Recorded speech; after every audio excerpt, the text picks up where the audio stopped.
comfortable. Royal Canadian Air Force alum, former Sirius XM radio host, and stand-up comedian, Alan Park is back from stage 4 prostate cancer diagnosis to talk openly about the link between cannabis and cancer, and that saved his life. Thank goodness. And thank goodness you're here today with us at Vapor Central. Thank you so much for coming out. Alan's story is really beautiful. Given months to live with no options for conventional medical treatment, Alan was presented with the sole option of getting his personal affairs in order. Seeing cannabis all over the news and the media, Alan researched every aspect of the famous leaf. Why the hate? Why the love? Alan insists it's very much worth looking at with fresh eyes that are occasionally bloodshot. 4 years later, and twice dragging himself off a guaranteed deathbed, Alan has learned the big 3 doors into the cancer journey are not always available or effective. He will help reveal the well-hidden 4th door that has given him back his life and is providing to be an effective remedy for so many other ailments. Thank you so much for coming to talk with us, Alan. Thank you very much. Oh boy, I hope I have a little more room than that. Thank you very much, everyone. Thanks for coming out to the Karma Cup and all of these cool things that happen when you decide to break the paradigm of control, which has laughingly been trying to shove down our throats again. I woke up on Thursday night after a quick nap to find out that the very next day, in the morning, before you could change your plans, before you could get a babysitter, before you could cancel a babysitter, before you could quit your job as a babysitter to attend what is a paradigm shift in the legality and the availability of a fucking plant that grows outside by a bunch of people who are not administering anything anywhere near democracy. But tomorrow we're going to change the fucking paradigm, and I'm Kathleen Wynne, and I don't even need to be there. I'm going to send in these 3 lackeys, and they worked out some kind of awkward choreography, something like the Three Stooges are shooting a scene, and they just woke up, and they don't quite have their footing together. These fucking idiots don't represent me. These idiots don't represent the majority. They don't represent you. Because, by the way, anybody here listening or not listening, you're not allowed to be here in their minds. This shouldn't be happening. You should be stuck in your home, smoking your joints, and that's where you're supposed to do it. You need to be inside your apartment, smoking your joints and your crazy fucking bongs, and that's where you need to do it, and that's the law. As soon as the lady upstairs, who's like 86 years old and her husband died 14 years ago, is getting kind of pissed off with all the smoke that's coming from your apartment into her apartment, but fuck her, you're obeying the law. So they haven't worked things out. They're trying to build a house without a foundation. Later on, they're going to say, well, we've been monitoring it for a while, we're just making some adjustments. You don't need to do that to a house that's collapsing when you've already figured out the blueprint, when you've already employed the science of architecture to make sure the fucking thing doesn't collapse 5 years from now and all the pain it's going to cause the rest of the people. Enjoy your fucking weed, folks. Enjoy your freedom. We're going to take back, because of the lack of complacency that I'm going to be here to foment today and throughout the rest of the time on my podcast, Green Crush with Alan Park. We are crushing cancer, and we are crushing the laws that crush the access to getting cancer. But let me get into the planned remarks. Now, as you can see behind me on the lovely screen that we predetermined was going to be showing all kinds of visuals. We couldn't get that together today for some reason, but I think a lot of it has to do with the short nature of the criminal cartel that heads our Queen's Park situation. So for the starting points, I didn't die.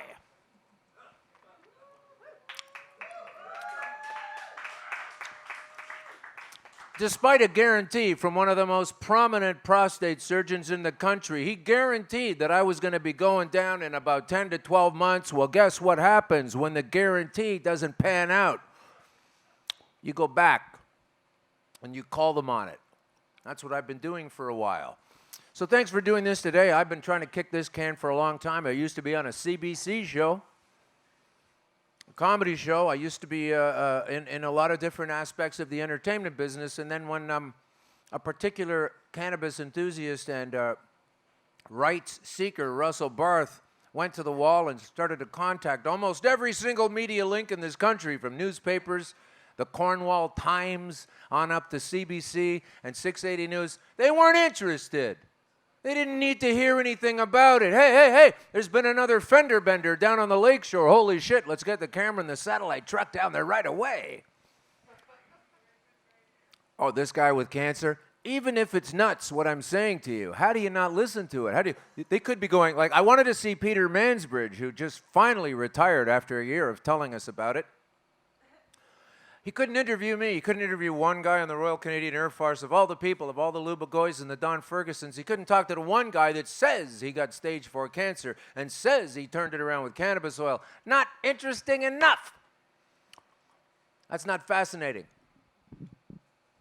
And these are sober minds, let's recall. These people don't believe in the use of cannabis. They don't want to use the cannabis. They don't have the cannabis affecting their thought. And look at this fucking world today. Holy shit. Down in the States, they're fighting a civil war. It's burning down. The fires are coming in. The waters are coming in. There's a civil war happening. Left is against left with Antifa versus Black Lives Matter. And they're all against the right-wing guys who are against the real right-wing guys who are Nazis. And all this is the product of sober minds, folks, where it's illegal to use cannabis. So that when you talk about the sober mind, you have to understand that a sober mind describes the guy that drinks that isn't drinking right now.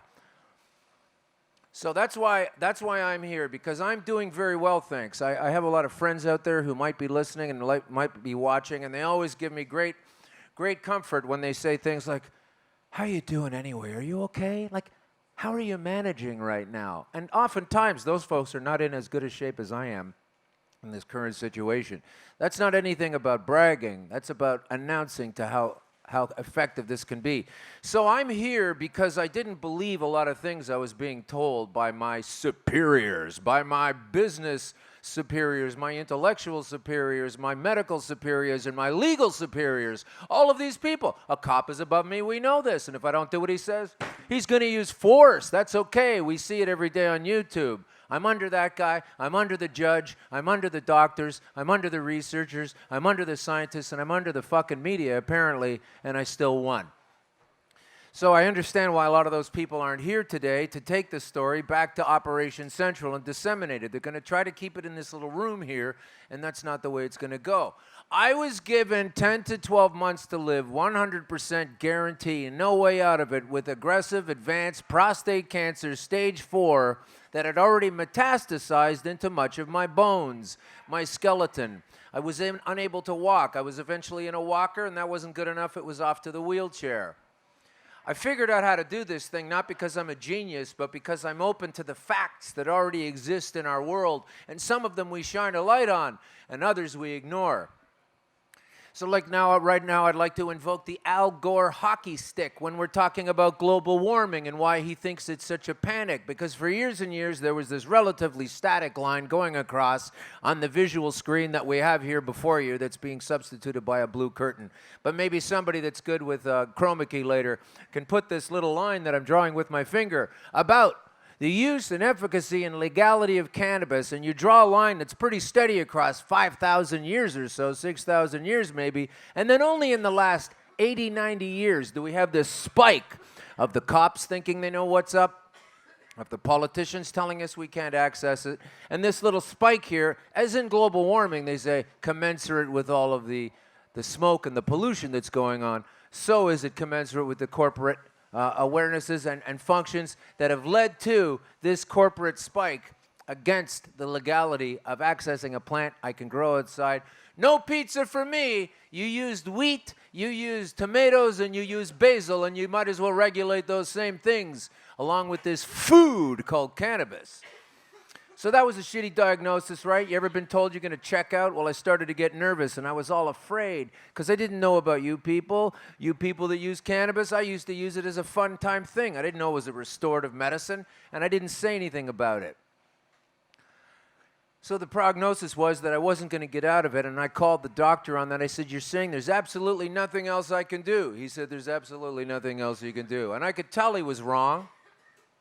And you might want to argue that point, but I sit here just about set to celebrate my 3rd funeral anniversary. So the 3 doors I was offered were chemotherapy. Not that I was offered. In my particular case, I wasn't offered anything. But the 3 prominent doors are chemotherapy, radiation, and surgery. And my doctor said to me, you're well beyond any of those. There's nothing we can do. Here's a palliative drug to help simmer down your production of testosterone, which in the case of prostate cancer, he considered to be a gasoline on the fire. So let's stop making that, and you'll live longer. Well, that's been the case for a while, but I've still outstripped their funeral plans and everything. And not that they're planning to kill me, but they're planning to ignore anything that I bring to the table regarding why I'm still here. And they scratch their heads and go, well, I don't know, it's a wild card. I don't really understand it. And I keep saying, this is the only thing that's different. Okay, so I know this is a bit confusing for people who go, is this about personal use cannabis, or is it recreational, or is this about medicinal? And the paradigm has been so established that there's one and the other. And we're just going to focus on this now. And regarding the specifics of medical use, we'll get to that later. We've already talked about it some. But this recreational use that we're talking about now, we're going to rule out the edibles, and we're going to rule out the oils. And you spend enough time with these people, you understand that they are proffering a paradigm that doesn't work. It doesn't resonate well at all. So when there's only 3 doors, chemo, and I'll include immunotherapy in that, which has been shown to offer some promise here and not some there, but it's still an injection drug. So you're taking immunotherapy, chemotherapy, that's one door. Then you're taking surgery, that's another door. And then you're offered radiation, that's another door. And if you're in my situation, too far gone, they say you can't have any of it.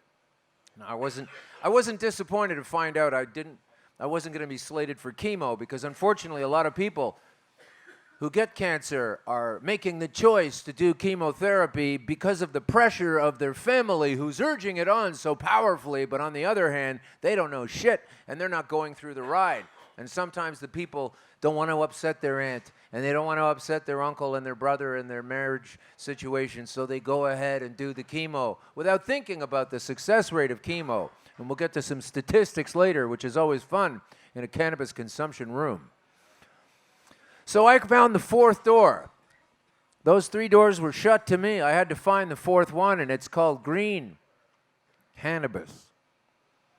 And that 4th door showed me quickly on that I was making progress. I was once able again to walk around. I was not in as much pain after a summertime of taking over-the-counter Robaxacets and Excedrins and Aleve and Bufferin and Anacin and all of those things. 3 days of 3 pinhead doses. I was no longer using over-the-counter meds. After using them from April till November, I take 3 days of this oil.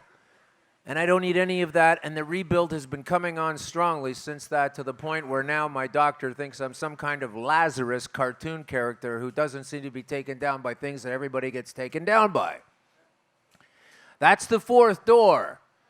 Where I'm at right now is called the 5th stage of cancer. I have stage 5 cancer now, because they won't roll it back from 4 to 3 to 2 to 1. They won't do that. No, that would be some kind of an admission that you can actually get out of this thing. So fine, I keep going. I'm at stage 5, and then I have the pleasure of telling naysayers who say, there's no such thing as stage 5 cancer. Fucking exactly.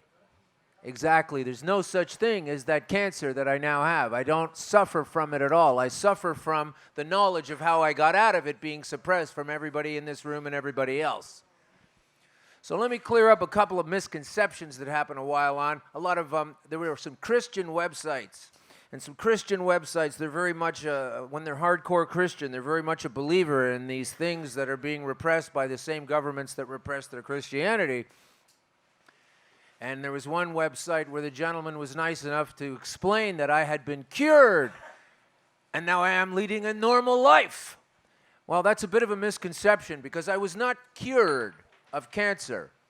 We're going about it the wrong way. In a paradigmatic sense, you don't cure cancer. It's not curable. You'll hear any doctor tell you this. We're treating it with chemo.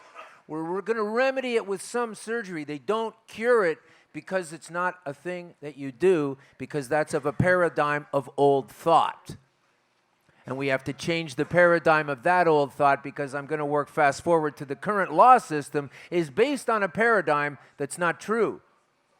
So we don't really need to be talking about what Kathleen Wynne and her oppressive kinfolk who have dreamed up to try to deflect all of the attention on her scandals as far as she is concerned in operating the Liberal Party and pulling a little mini DNC move to get the preferred guy in a particular riding out so her pal could come along for the ride instead. She wasn't at a paradigm-shifting meeting. She sent in her 3 lackeys on Friday to tell us this 12 hours after we were going to do it. She's not there. If you're going to change the system, if you're going to say, we're not going to do this, now we're going to do this, and here's how it's going to go, the leader is not there? The hell was she doing? She couldn't show up and shuffle around with these other Larry, Curly, and Mo fellas that were standing in front of us giving us the New Deal. That's not going to fucking go, by the way. I know what you're thinking. Well, once it's a law, you know, that's the way it is. Wrong, and I'll prove it shortly. So for the Christian folks that thought I cured myself, I didn't. Here's what I did. I changed the topography of my body to no longer be something that can host a debilitating disease. So you don't fix the shitty tomato plant in your garden. You don't go nuts because the leaves are going bad on that plant. You go, wow, we got a big problem here. Let's take that plant out. Let's reassert the mineralization and all of the essence that needs to be in the garden itself, not chasing around the symptom. You don't cure cancer. You put your body into such a state where cancer has no purchase. It can't find a sickness. It can't find an ailment in you. Have you ever tried to hook some Velcro thing to another thing on a smooth surface? No, you're not idiots. You need the 2 sides of this. That's what the disease is. It's a leech. It's a parasite that goes, okay, I'm on the other side of that body now. And what you're doing with cannabis oil, that we will so be talking about, Kathleen Wynne.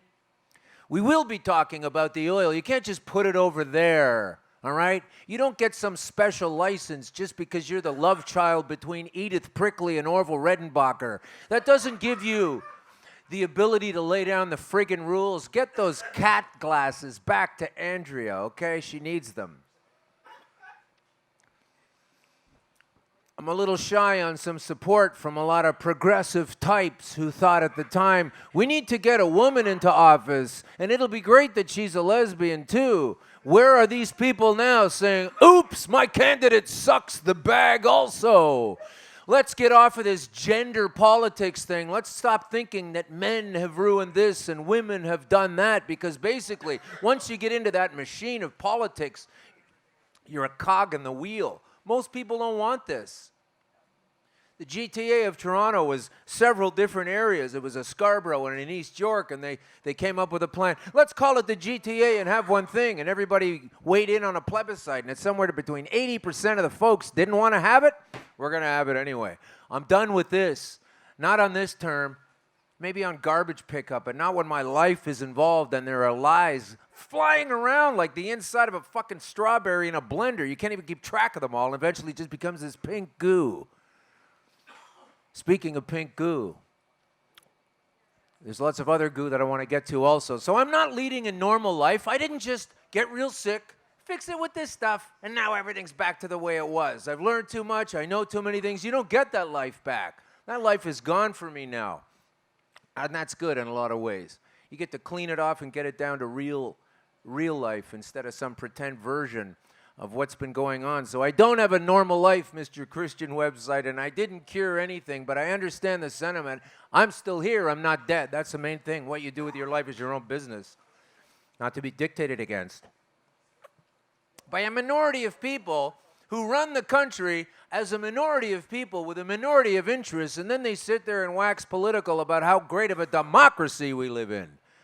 I mean, this is not something that I believe in anymore. I've seen through it, but we go around pretending we live in a democracy and the majority rule, and these vipers, this den of suck-asses. Wait till you see the picture of these guys I've got on this screen. We're going to CG it in later because we were out of attack. But these 3 guys that ushered this thing in, you can't believe the body language of somebody. Like, for example, an Elon Musk who goes up and says, hey, here's a new battery that can power your house. He comes up and he says, this is great, this is fantastic, that's what I'm going to do. Richard Branson invents a telephone network after he has an airline that says, this is fantastic, this is what I'm going to do.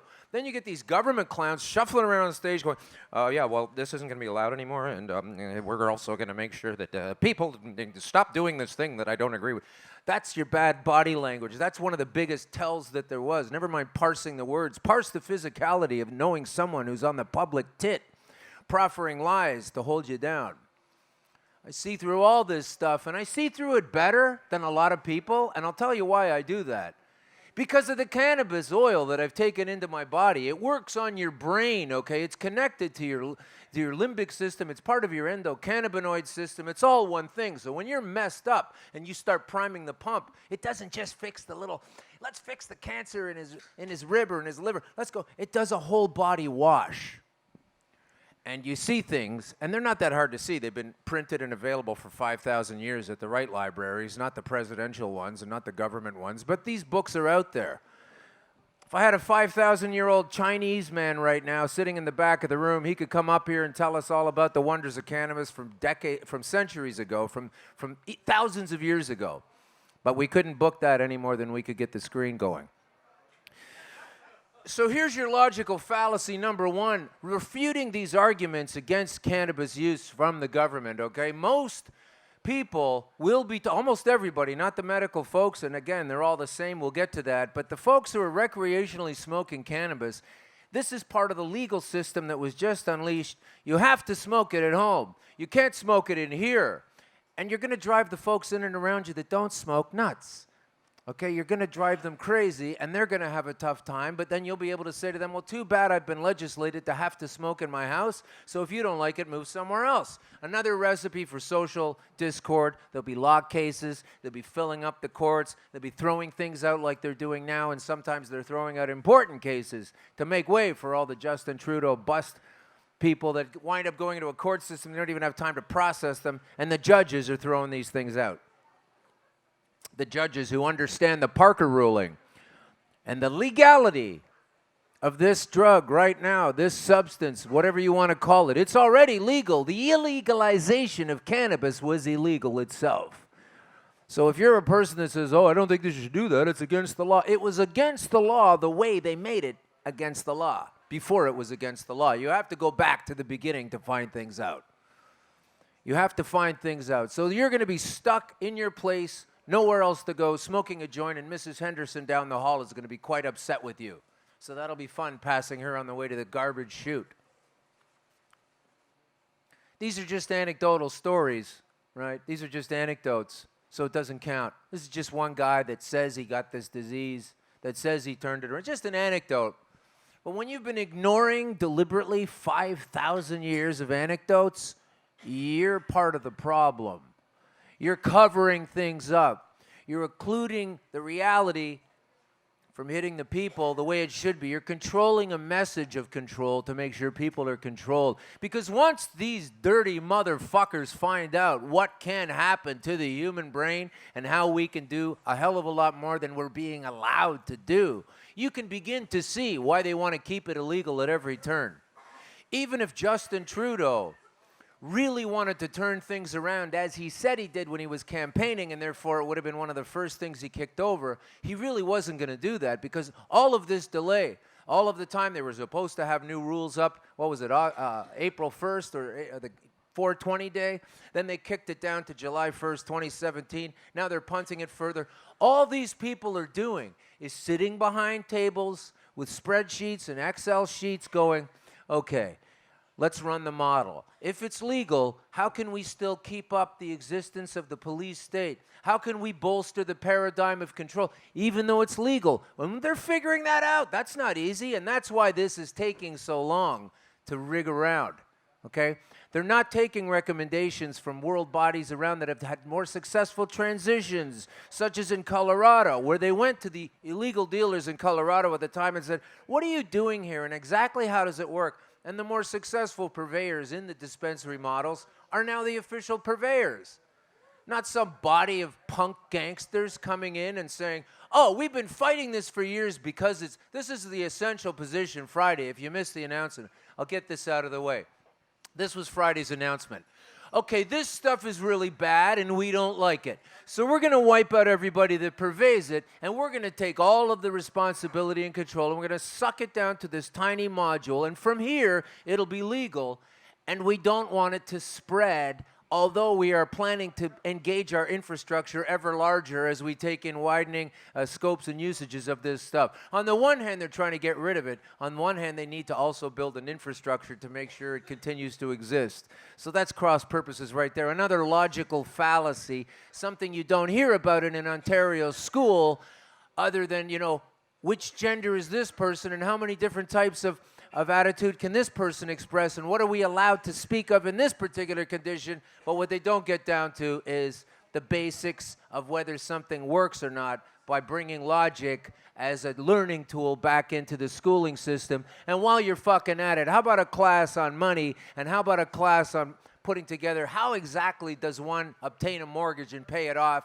and what is an amortized table, and exactly how does money work and function in this society. And if you think this isn't related, these avenues of thought aren't related, you're missing the point. This is all about money. This is all about control. This is all about what you get to understand and learn.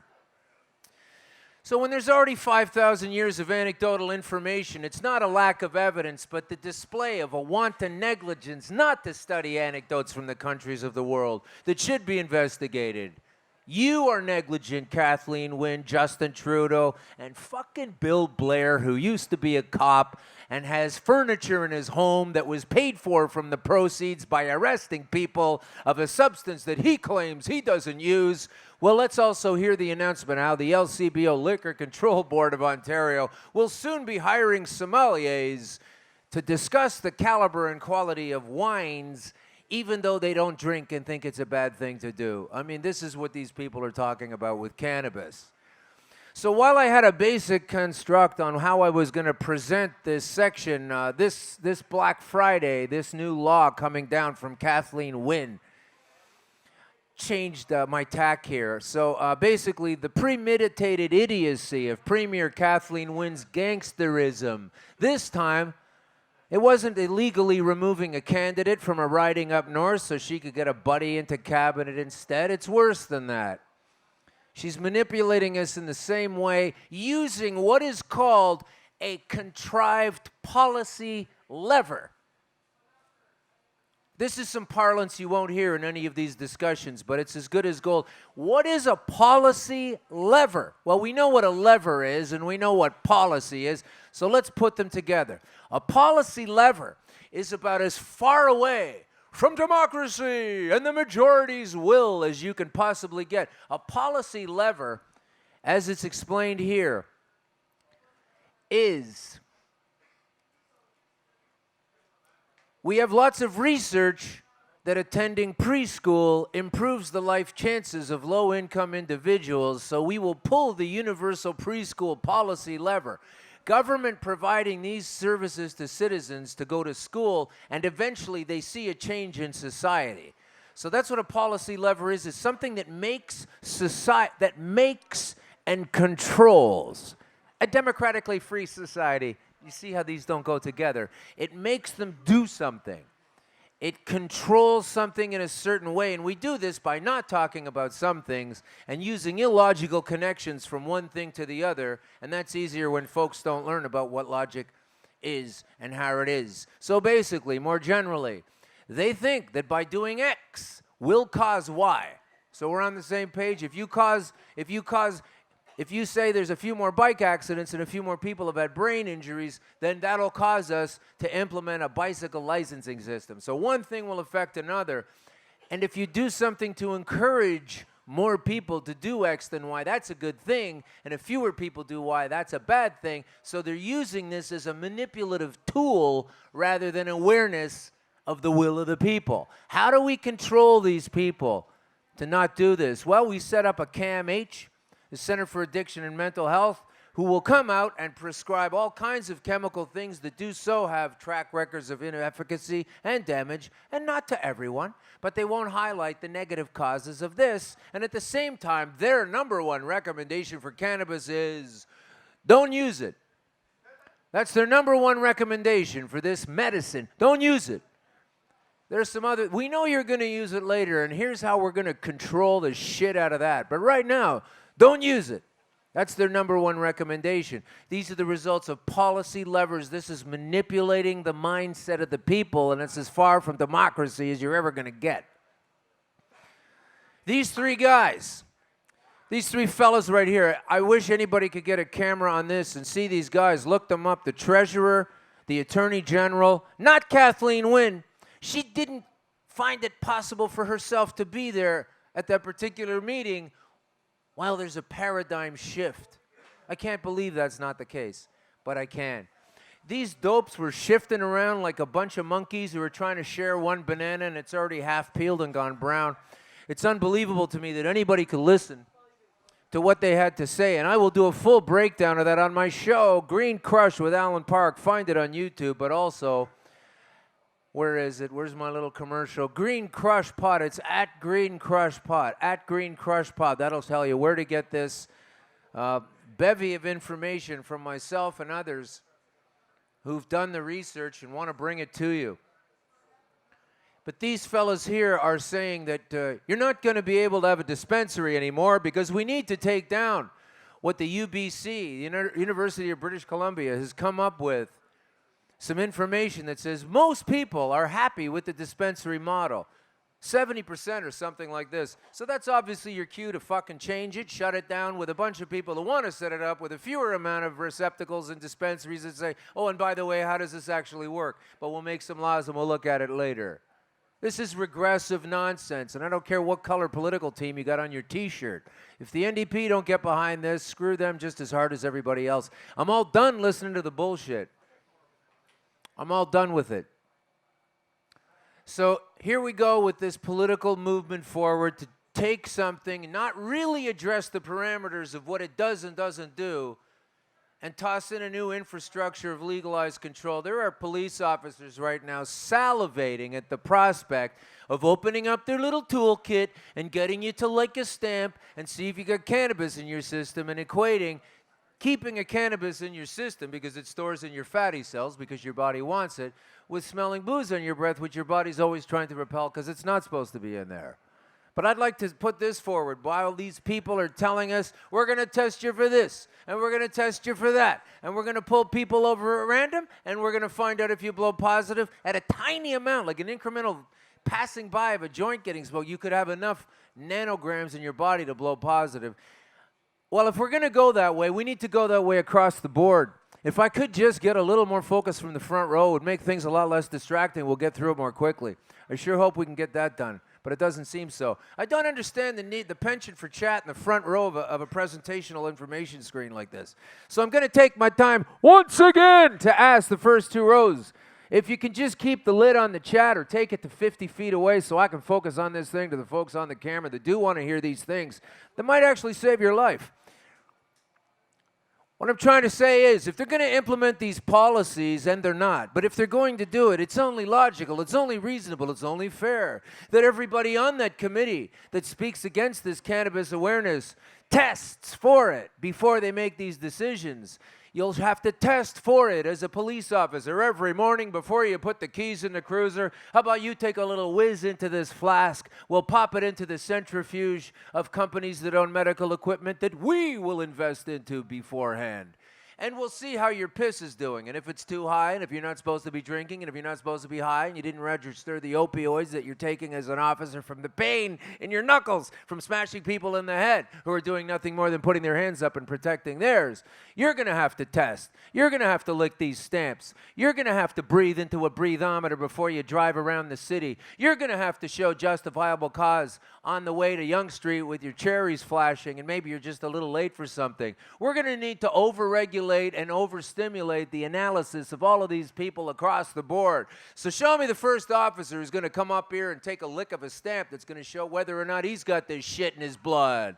The majority are coming down here now, folks. We're well into this path. I'm done with being told with what I can and can't do, because when I found out I had cancer on the 20th of November 2013, 3 days later, I made the decision to purchase cannabis. The next day, I illegally went on YouTube to find out how to do it, and I cooked that shit up in my kitchen. And I never once considered asking permission of some government body who's so full of corruption. If it's okay if I boil down a a plant that grows in my yard to change my life. If I played by the rules, I would have had to wait 3, 4, 5 months to get the paperwork that then says it's okay to do. So I didn't wait with an advanced case of cancer to see if it was okay from some net, some pont, some suit wearing. And I'm wearing a tie today, folks. That's how you know I'm speaking the truth, okay?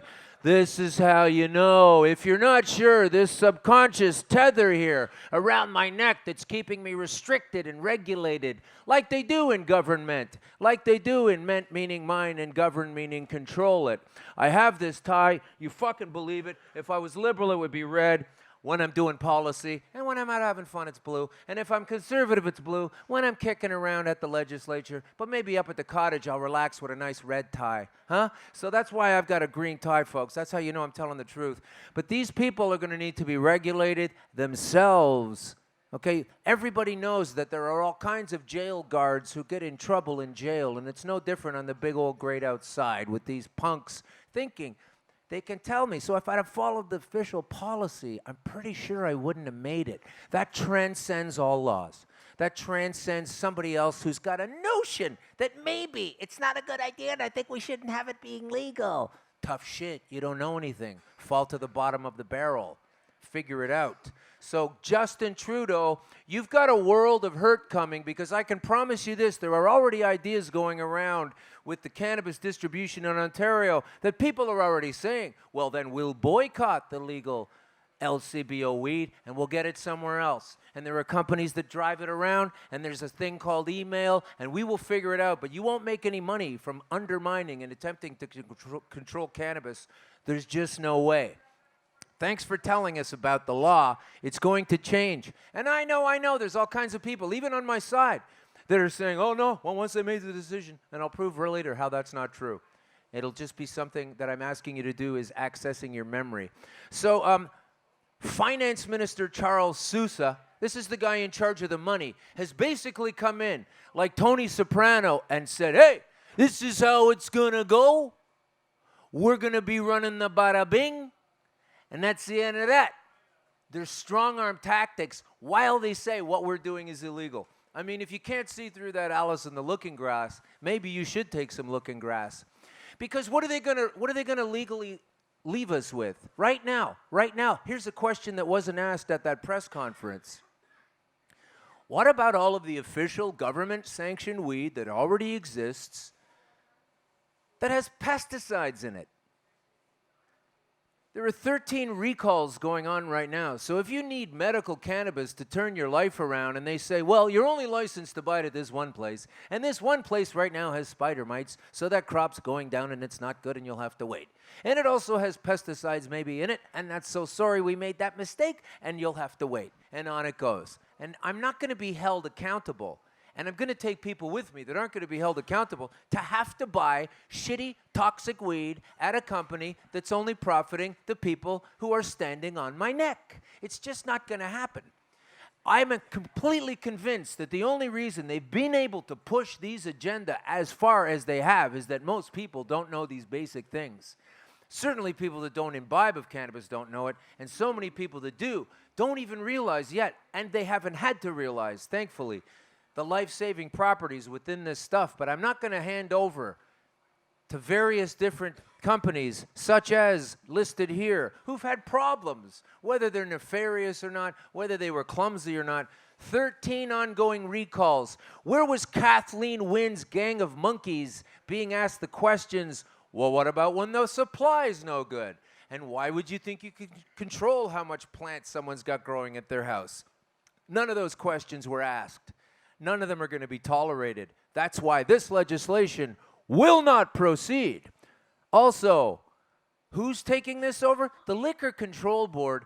Not only is alcohol and what it does to the brain completely different from what cannabis is and what it does to the brain, it doesn't make sense having someone that sells the opposite to sell this. It's like you're selling PETA memberships at a hunting and fishing supply store. I mean, it just doesn't sit very well. Here are the LCBO workers, as they do, on the government tit. Here are the LCBO workers threatening another strike action over negotiations with management. Well, you can imagine my mood. when a weekend comes rolling around and for 2, 5, 7 days, I can't buy something that I've only been allowed to buy at a certain place? Did any of the press ask these questions? I don't know. I wasn't allowed to go in. It's only about the people that believe it's a wrong substance, that want to control that substance, that want to put the news out among a body of people that have special badges to get in, not the actual people who've been down the road using it. This is like having a theory on what it's like to sail in a boat and what it's like to travel and what it's like to hoist a sail, and you don't let Christopher Columbus into the friggin' meeting. And I know there's all kinds of racial and political hotbed with Christopher Columbus, but I think we can all agree he did get in a boat and sail around. And so asking a guy that was landlocked about how that works is pretty friggin' useless, and it's pretty amazing to me that we have not gone past that model of ridiculousness. Once again, this information coming to you by the Green Crush Podcast.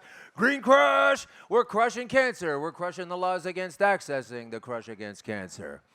So that's a shameless plug, but honest to God, if you needed to know some stuff right away, I say get on there right now, iTunes, wherever else, and download episode 8, listen to that, work back from 1 and go through. And now we'll get to the changes in the law and Kathleen Wynne, daughter of Orville Redenbacher, evidently. Kathleen Wynne has laid down these rules, and we're all supposed to be afraid of it, but let me remind you that in November 28, a very special day to some and another fart in history to others. Kathleen Wynne, the government is going back to the drawing board on their medical marijuana vaping rules. Remember that? This is what happened.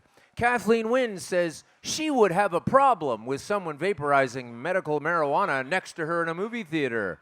The Ontario Premier's comments come a week after in which her government quietly exempted medical cannabis users from using the e-cigarettes and then almost immediately backpedaled the next day. And what they said was, well, we got some feedback that this wouldn't be a good law. Well, you're getting some feedback now, lovely. You're getting some feedback now. We're going to go back to the drawing board on this regulation, Wynne said after giving a speech to the Ontario Liberal Party's provincial council meeting. Well, Kathleen Wynne, why don't you head your raggedy ass back to the Ontario Liberals provincial council meeting and take Bill Blair and the rest of the cops in charge of a transition of something they morally don't believe in and say they don't use. And I know that to be false as well. You're a pretty special level of human being, by the way. If you're against cannabis for a lot of reasons, fine. But when you're an officer who busts people for using cannabis only to go home and turn on the NFL with your feet on the coffee table and spark up another one, fuck you. Fuck you severely, and there are many of them listening right now. I know you're huge. I know you went to the gym and you exercised some of your capacity to improve as a human, but not the part under the checkerboard hat. Fuck you. Fuck you for busting people on the streets and going home with your special bong. On the other hand, that's not every cop. I know most of them are square and stunned, and I get it. They innocently believe this is a bad thing because they read a book and some policy decision. But trust me, you bust a guy now and go home and do the same thing. I don't even have a word for that, you know? I mean, I would rather socialize with paramecium at a cocktail party than so much as glance your way. But the point I'm trying to say is legislation has come out, and legislation has almost been immediately rescinded, and they have to go back to the drawing board. So, Kathleen, deal with your legal shenanigans in this riding issue and this other person that you illegally moved around and you're in trouble for and have been called to testify just as recently as July. And get on that. Clean that shit up. Leave the free will stuff to the rest of us, majority, who are all done with your nonsense. And go back to the drawing board on this oppressive, fascist bullshit. And not everybody in government is like this. I know that. I'm not tarring everyone with that brush. Especially the Brantford mayor, a little town in Ontario. Brantford, hailing town of my friend Darren Frost. And also world international superstar Wayne Gretzky. For those of you listening on other parts of the planet, Brantford mayor has no love for the government monopolized pot sales, and he tells why that is. Or sorry, she'll tell why that is. She says it's going to be working, it's crossing the legal line in Ontario, and as she is a government, she is saying that the proposed model fails to take into consideration opportunities for entrepreneurs and small business, as well as agricultural interests, because we got to stop spraying all these fucking toxins on something that I use to reverse cancer. Not only does this model, this is the mayor of Brantford, okay? Not me, I'm just the conduit. Not only does this model eliminate potential economic development and entrepreneurship for municipalities, it burdens them. It burdens them with having to manage the strain on already maxed out resources. Like I said, judges who are tossing these court cases out after you've been through the hassle of getting busted and telling your family and having to obtain a lawyer and missing work and the stigmatized shame that was dreamed up by these same idiots that think this is a bad thing. It burdens them with having to manage the strain on an already maxed out resources to deliver the municipal social services and the healthcare services and the law enforcement without any of the powers to regulate it. So maybe you need to move to Brantford and vote for that particular woman. I've just clicked her name away. We don't have it up on the screen. I'm sorry. But she's relatively small potatoes compared to the shadow Labour Secretary in the UK Parliament, who right now, Paul Flynn, who sits on the front bench in UK Parliament. And he sits on the front bench, and he's the critic of the Labour Secretary. And yeah, I am talking about medical cannabis and recreational cannabis because you can't separate the two. You can't pretend applesauce is not of the apple, okay? And if you took this stuff into your endocannabinoid system from birth, you know, like you're supposed to do with kale and spinach and lettuce and all of these things that the government so carefully put together, food pyramids and food charts, every single thing in a cannabis leaf, including the part that gets you high that's immoral from these cartoon characters, every single thing in that cannabis leaf needs to be analyzed along the same lines as a kale and a spinach and a chard to learn exactly what are the positive properties in that plant. Where's the research? I don't know. If they've done it, they've hidden it. I haven't seen it.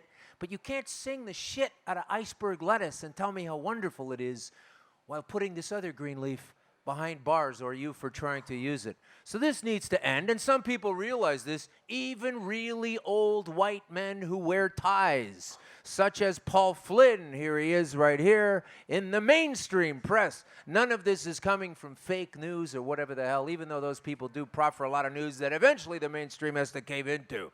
But this Labour MP, let me just give you this story in the mirror.co.uk. He is urging people to break the law and use cannabis in Parliament in a drastic bid to change the law. And I invite you Monday to come down to Queen's Park and spend some time with me inhaling this substance in front of these repressive, fascistic idiots who say that we can't have this stuff. Labour veteran Paul Flynn demanded direct action to allow the drug for medicinal use, telling how he himself helped someone use it on the highly guarded Westminster estate, the property that is the UK Parliament. Usually only the running around there are the press, a lot of parliamentarians, and some well-hidden little boys. However, the campaigning MP told a Commons debate on drugs policy, "I would call on people, and I know we aren't supposed to do this as members, to break the law, to come here and use cannabis here and see what happens and challenge the government, the authorities to arrest them and take them in." And I say we do the same thing. Thank you for that governmental information. Once in a while, you'll find some accurate stuff in there. Now we're going to move to one of my favorite sections, one of my biggest piles of illogic. It's called, What About the Children? Oh no, what will happen to the children if they are allowed to run around Home Depot and buy circular saws? We're going to have to ban circular saws. We're going to have limited access to hammers and nails, because you can't imagine what children can do with hammers and nails and cats and ants. And I plead guilty for holding a microscope, rather a magnifying glass, into a margarine tub and putting black and red ants in there when I was a kid and cooking them with the magnifying glass. We shouldn't be having that. I could have started a fire. No more magnifying glasses. No more screwdrivers. You could take out an eye, and so on and so forth, and everything that can possibly hurt someone in the hands of a child. Enough of this. Create a board. Create the Tool Access User Board in Canada, and we won't have any more dangerous worksite accidents. Of course, I'm being facetious, because I needed to break, and I needed to take some water and welcome this gentleman to the front row, or perhaps stage left. Whatever he wants to do. I'm not going to tell him where he has to sit. I'm not going to control his life. I'm not going to sit here and say, listen, I'm the minority of the people in the room, but you got to sit there. He's going to sit there if he wants, and welcome to us. Welcome to us. But I'm calling out the government right now, so if we're going to do a hot clip or some kind of a cut, and we don't have the background, that's okay. I'm sure there's already some things in there that might go viral, but let me ask you this, governmental people that tell us about how dangerous it is. Where the fuck are you on sugar exactly? Just where are you on subsidized sugar that goes into things like salt as an ingredient? Where are you on sugar in every single food, in every single vending machine, in every single school? How toxic is sugar? Now, I don't want to talk about sugar too much, because as soon as you talk about sugar and you start to realize that it can trigger the same kind of excitotoxins that have you running towards cocaine. It's very similar. But from the CBC, many years ago, October 13th, just about a month before I was found out to guaranteed die the following year, on the CBC Canada website, it says, emerging research suggests, and it's beyond suggestion now, folks, that sugar may be linked to deadly diseases. But Health Canada's current food labeling restrictions make it tough to get an easy picture of how much the sweet substance they are consuming, and it doesn't look like that's going to change anytime soon, because we don't give a fuck about the children. We give a fuck about the industry profiting. So stop waving these little puppet flags and look over here. It's not about the children. And while we're on the topic of sugar and the devastation that takes place, let's round up some of the problems with it, including inattentiveness and aiding towards ADHD. Oh, good thing there's a drug for that. Good thing. Obesity.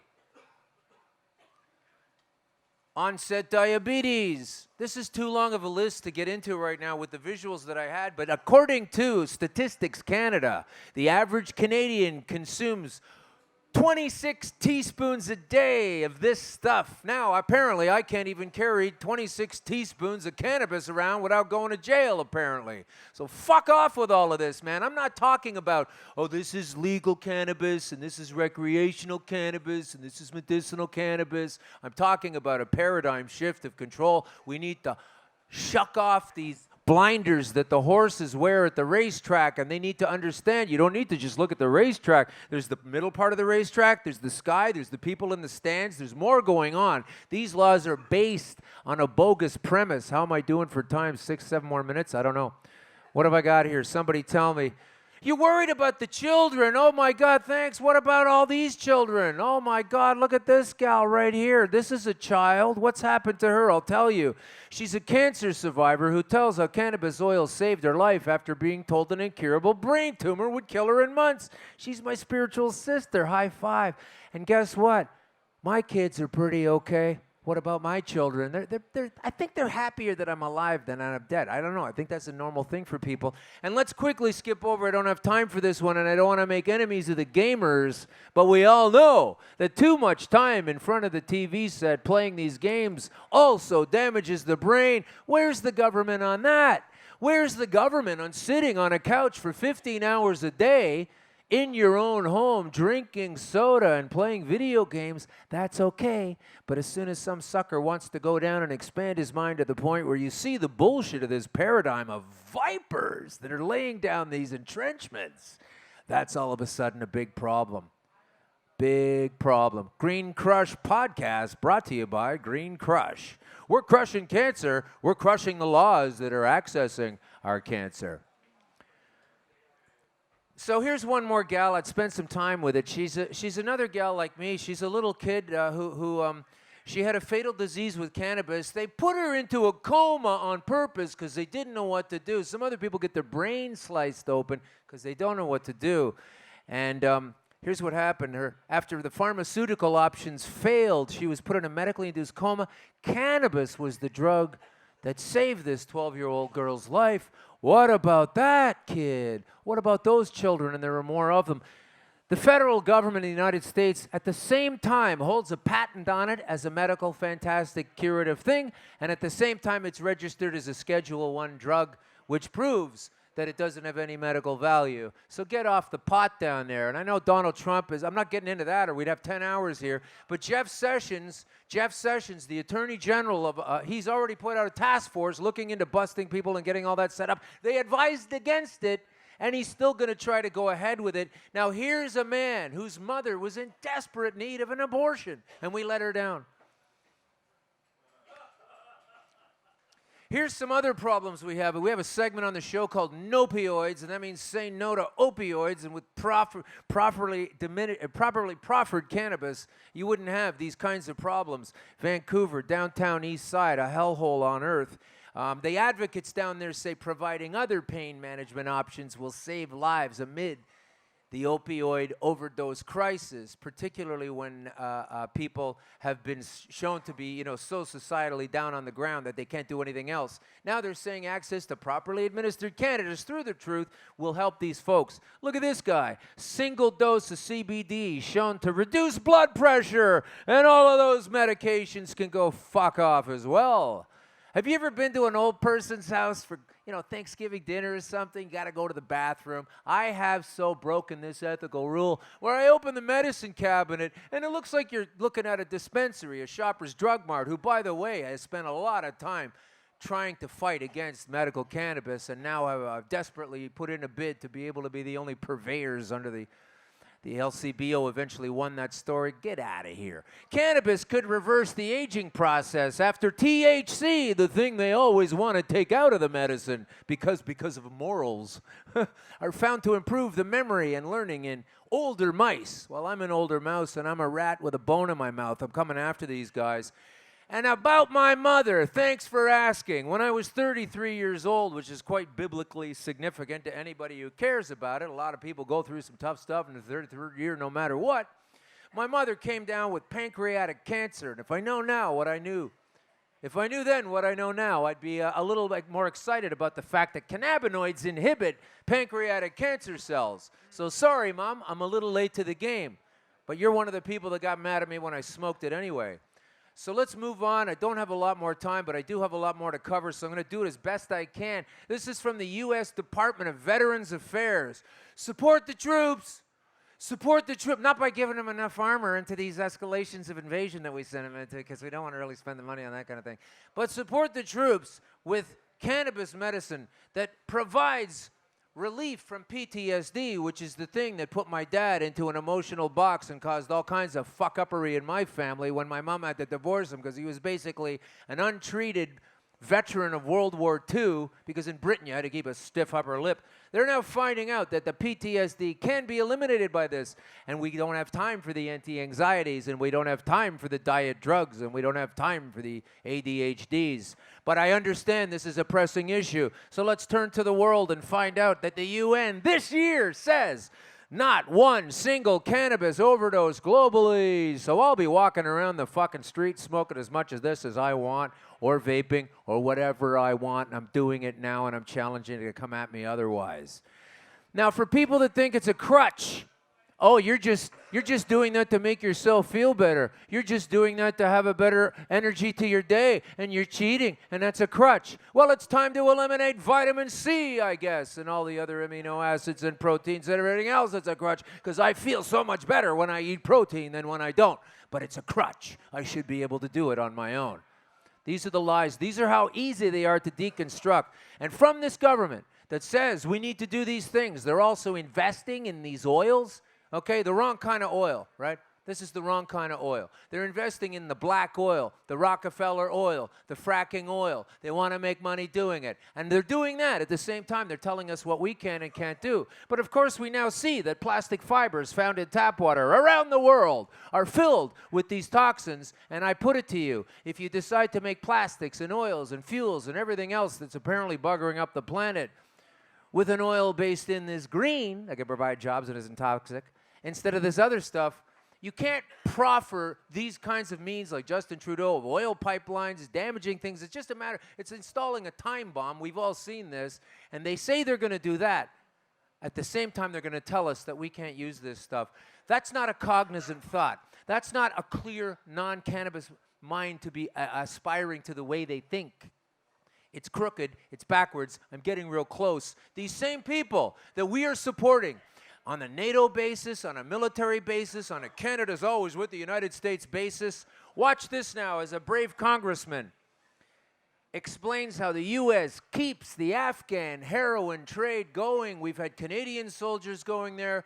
We've had American and British soldiers making sure that the almost extinct crop of heroin back in the poppies back in the late 90s are at a record bounty crop every single year while they process those and use those black funds to fund other things, including coming up with policy levers to control us away from being able to use a plant in the ground. It's all coming to an end. There's nothing else I'm on this planet for. Because as we've seen here, on this particular thing, it's called lateline.com. It says medicinal cannabis red tape, which is what we have just been surrounded with on Friday. Red tape is pushing the doctors and the patients back to illegal products. Every time you ban something, every time you eliminate something, it creates the reverse action of the availability of that thing on the black market. As soon as they raised Ontario cigarette prices back in the 90s from $3 to $10 a pack, boom, there's a smuggling thing going on for $5 or $6 a pack. You're creating this thing, Kathleen Wynne.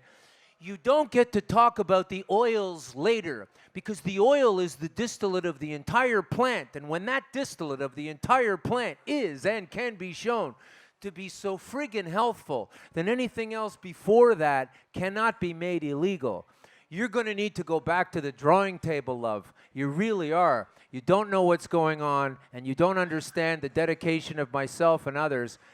Every single publication from Vice and everybody on that side of the spectrum, including the Globe and Mail, the Toronto Star, everybody is shitting on this idiot plan of Kathleen Wynne's Liberals who must soon lose the election. Look what she's done with hydro. Look what she's done with education.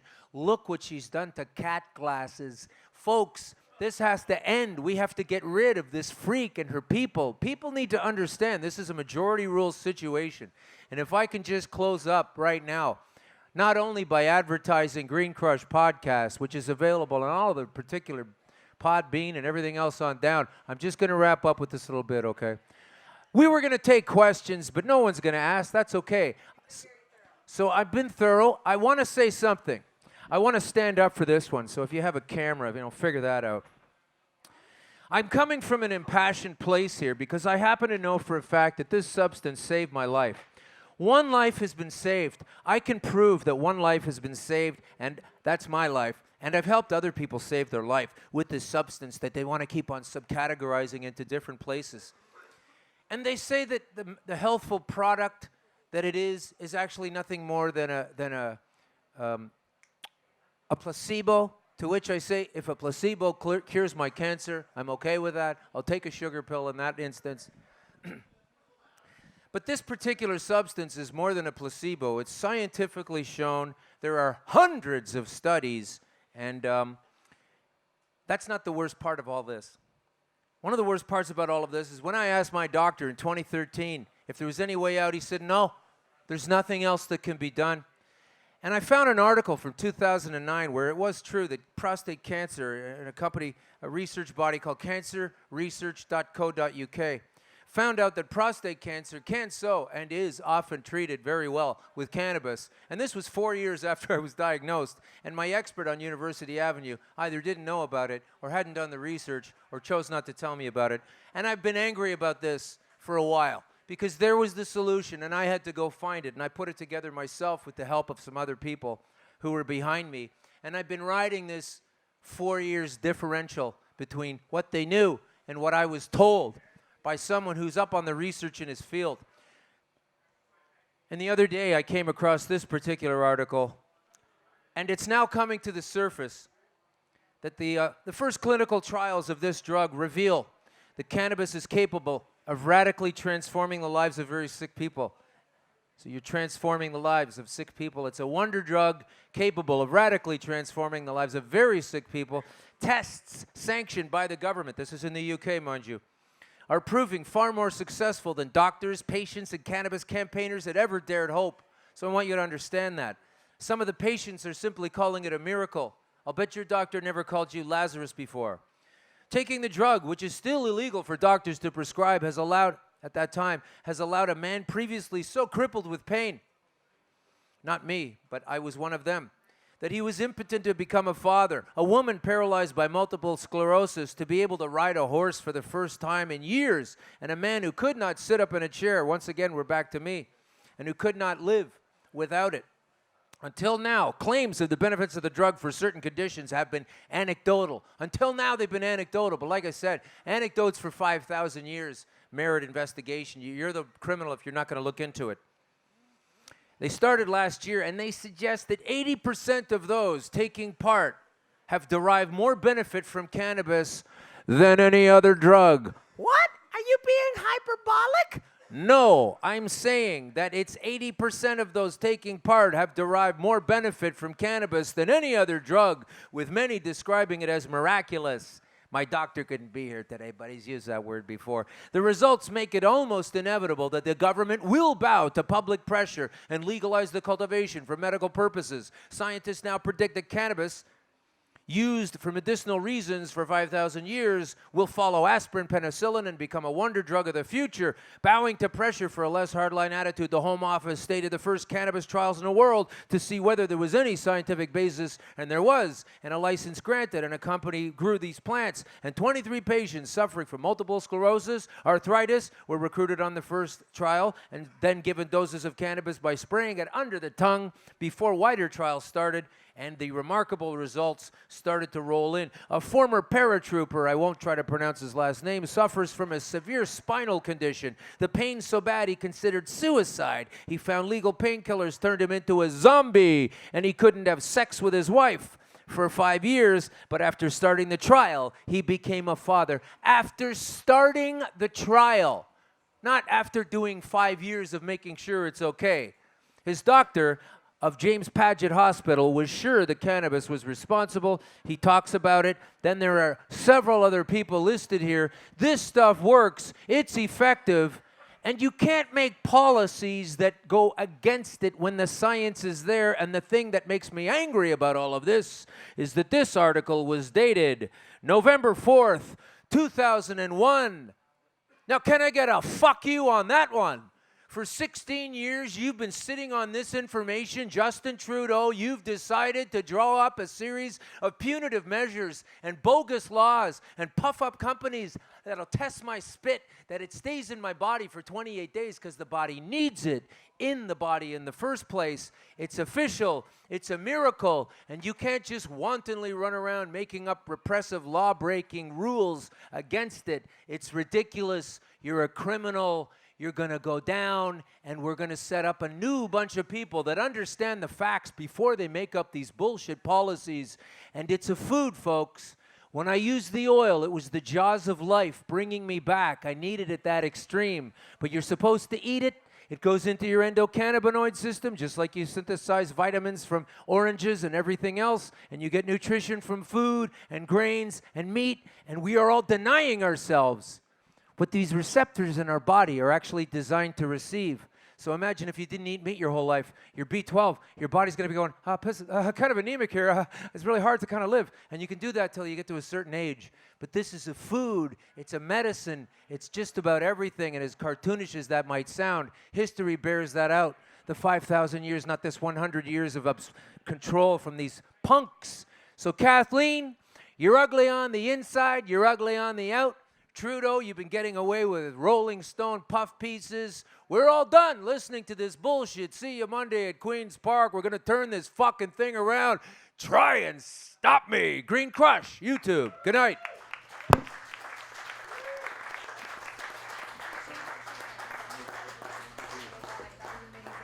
Thank you so much, Alan, and thanks for showing the love up here, guys. Wow, I could have listened to that all day. It flew by. I hate to rush you like that, so maybe you can come back to Vapor Central one day. I'm happy to come back anytime for shorter bits if you want. I don't care. Okay, great. And you said Green Crush YouTube. Green Crush is on YouTube. It's on @Green Crush Pod. If you go to @Green Crush Pod, you'll get all the different platforms and information and downloads. And it's kind of fun because some of it's visual. We're gonna have Watermelon on. You know Watermelon from Vancouver? Anybody know The Watermelon? baker, right? Yeah, the baker, the writer. She's running for council on a pot-friendly party. I forget the name of it right now, but I'll do my research.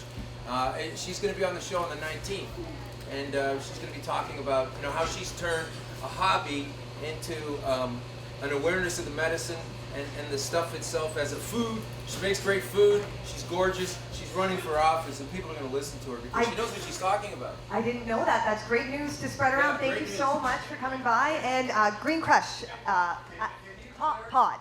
Green Crush Pod. I'm sorry, can I clarify Monday's activity? Yes, I can clarify Monday's activity. Perhaps Kim. So you heard about what happened on Friday and the announcement that was made on Thursday. Thursday night, there was a paradigm shift announcement. Friday, it was implemented before anybody could really get there. And apparently on Monday, and I don't know enough about it right now, but if you leave some information, I'm happy to get a hold of you because we're also having to scramble on the fly. But we're going to Queen's Park, and we're going to tell this sack of shit and the rest of her little henchmen, and I'll wear a tie too because then they'll listen to me. And we'll tell these people what's going on, and we have to protest this thing because, like I say, when it's been made clear that it's not workable, they do, and they have rescinded it. Now, we don't know how they lost the patio vape law in one day. I'm sure it was just a police chief somewhere picking up a phone and going, But we're going to all have to show up there on Monday. It's probably 11 or 12, and it's usually that when they have a protest at Queen's Park. I'm not sure, but it's usually about 11 or 12. Before noon, yeah. Because then the police need enough time to round everybody up and put them in jail that day. So they can't start late. They got to get a whole day in, right? So that'll be on Monday at Queen's Park in the Toronto, just down the road here. You know where that is. Top of University Avenue. Yeah. Perfect. We'll see you there. Thank you so much. One more round of applause, guys. And we're just going to... Thank you.